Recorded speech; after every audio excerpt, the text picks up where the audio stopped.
लखनऊ के एक बड़े पूर्व पीसीएस अधिकारी होते हैं, उनकी बेटी होती है, छात्रा होती है, शिक्षा ले रही होती है। वो अपने इलाज के लिए लखनऊ के केजीएमयू हॉस्पिटल पहुंचती है और कई बार उनका इलाज के लिए वहां जाना होता है, जा रही होती हैं। इसी दौरान जब उनका इलाज हो जाता है तब वो चाय के लिए अक्सर अस्पताल का जो गेट होता है वहां सत्यम मिश्रा जो चाय की दुकान चलाता था, चाय की दुकान उसकी थी, वहां बैठकर चाय पीती थी और कभी कभार एक मानवता के नाते, एक इंसानियत के नाते उससे थोड़ी बहुत बात हो जाया करती थी, थोड़ा बहुत परिचय उनका हो गया था। इसी दौरान अब जो पिछली 5 दिसंबर को वो फिर दवाई लेने केजीएमयू पहुंचती हैं और जब वहां पहुंचती हैं तो काफी देर हो चुकी थी। उनका जो फोन है वो डाउन हो जाता है, उनकी जो बैटरी है डिस्चार्ज हो जाती है। उनको चूंकि घर पर कॉल करनी थी तो वहां उनका कोई परिचय था नहीं, तो सीधे चाय की दुकान पर पहुंची। वहां सत्यम मिश्रा से चाय पी और कहा, भैया मेरा फोन डाउन है, 10 मिनट कहीं अगर लग जाता है तो बहुत मेहरबानी होगी।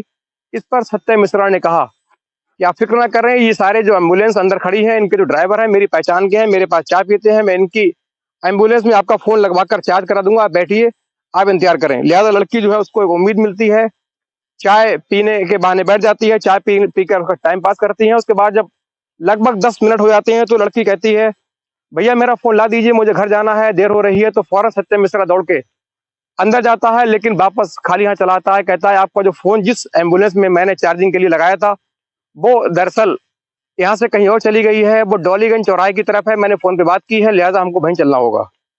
इस पर लड़की को थोड़ा अटपटा जरूर लगा, लेकिन क्योंकि कई बार चाय वहां पी चुकी थी, थोड़ा सा इंसानियत के नाते उनका परिचय भी हो चुका था, तो फिलहाल दोनों ई रिक्शा में बैठकर चाय की दुकान से सीधे डॉलीगंज चौराहे की ओर निकलते हैं। लड़की को नहीं मालूम था कि मेरे साथ एक बहुत बड़ा खेल होने वाला है, आगे एक अनहोनी होने वाली है, मेरे साथ मेरे जीवन की सबसे बुरी और बड़ी घटना घटने वाली है। एक मासूम लड़की, एक भोली भाली सीधी लड़की भरोसा करके चल पड़ती है, लेकिन जब वहां पहुंचती है उससे पहले ही जो सत्यम है अपने एक और दोस्त को कार लेकर के सीधा वहां बुला लेता है। और जब पहुंचता है तो देखता है कि वही ड्राइवर जिस एम्बुलेंस में उसने फोन लगाया था वो ड्राइवर पहले से वहां तैयार। उससे कहता है, आपकी एम्बुलेंस कहाँ है, इनका मैडम का फोन देना है। तो कहता है, एम्बुलेंस तो किसी और जगह चली गई है, वहां चलना होगा, मैं यही हूँ। वो दूसरा ड्राइवर उसको लेकर के अन्य जगह चला गया है। तो लड़की थोड़ी अटपटाती है, लेकिन मामला फोन का था, बिना फोन के सारे काम मुश्किल होते हैं। क्योंकि आजकल 2 वक्त का खाना चाहे ना मिले तो गुजारा हो सकता है, लेकिन 2 वक्त यदि फोन साथ ना हो तो इंसान को लगता है कि उसकी दुनिया ही उसके पास नहीं है, उसके पास कुछ नहीं है, सारे हाथ खाली हैं। ये फोन का आजकल हमारा जो जुड़ाव है, फोन से लगाव है, जो काम है, इतना संबंध हो चुका है कि बिना फोन के गुजारा नहीं है। लिहाजा उसने कहा, ठीक है भैया चलते हैं। तभी वहां पहले से प्री प्लान के तहत जो तीसरा व्यक्ति वैगनार कार लेकर पहुंचता है और उसमें चारों लोग सवार होते हैं, वैगनार का ड्राइवर, एम्बुलेंस का ड्राइवर, चाय वाला सत्यम मिश्रा, ये 3 लोग, बाकी चौथी लड़की सवार होते हैं। और फोन लेने के बहाने ये चलते हैं। उसके बाद रास्ते में ही उसको ये पानी पीने को देते हैं, उसमें पहले से ही नशे की गोलियां मिली हुई थी प्लान के तहत।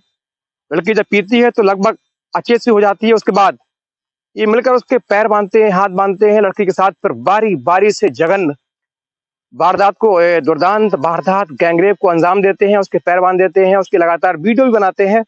उसके बाद ये निकल जाते हैं सीधे लखनऊ फैजाबाद बाराबंकी रोड पर।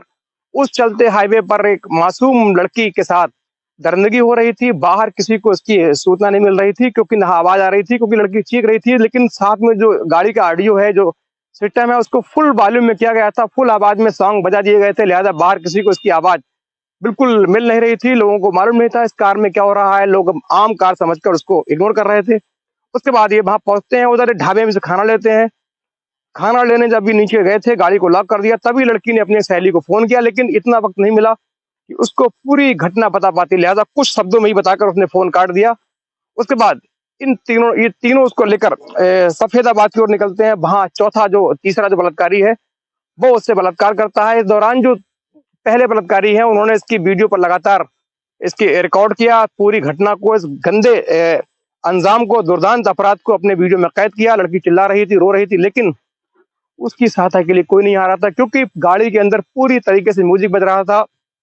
कहीं भी लखनऊ में या बाराबंकी रोड पर किसी पुलिस मैन ने, किसी व्यक्ति ने उस कार के अंदर देखा नहीं।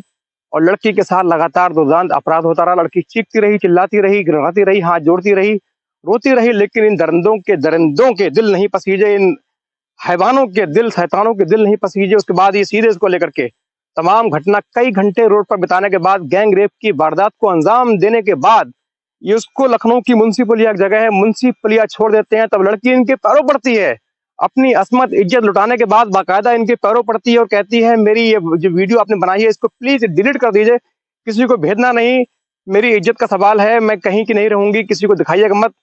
और उसके पैर पड़ते ही कहते हैं ठीक है हम डिलीट कर देंगे, तुम जाओ। उसके बाद लड़की किसी तरह घर वालों को फोन द्वारा सूचना देती है, लोग उसको देखते हैं, लड़की रो रही होती है, घर वालों को लोगों द्वारा सूचना मिलती है, घर वाले बदहवास होकर फौरन पहुंचते हैं।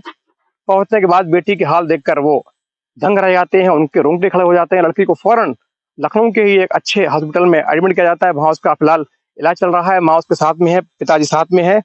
उसके बाद पुलिस ने ताबड़तोड़ एक्शन किए, तमाम सीसीटीवी कैमरास की मदद ली गई, तमाम मुखबिर लगाए गए। तीनों जो आरोपी हैं जिनको आप तस्वीरों में देख रहे होंगे, ये तीनों आरोपी हैं, पकड़ लिए गए, इनके खिलाफ गंभीर धाराओं में मुकदमा दर्ज किया गया है, कानून अपना कार्य कर रहा है। लेकिन एक बहुत बड़ा सवाल ये है कि इस प्रकार चलती कार में राजधानी लखनऊ में एक लड़की के साथ ऐसी वारदातें घटेंगी, ऐसी घटनाएं घटेंगी, तो फिर लड़की महिलाएं कैसे सुरक्षित रहेंगी, ये बहुत बड़ा सवाल है। निश्चय ही एक विचार करने वाली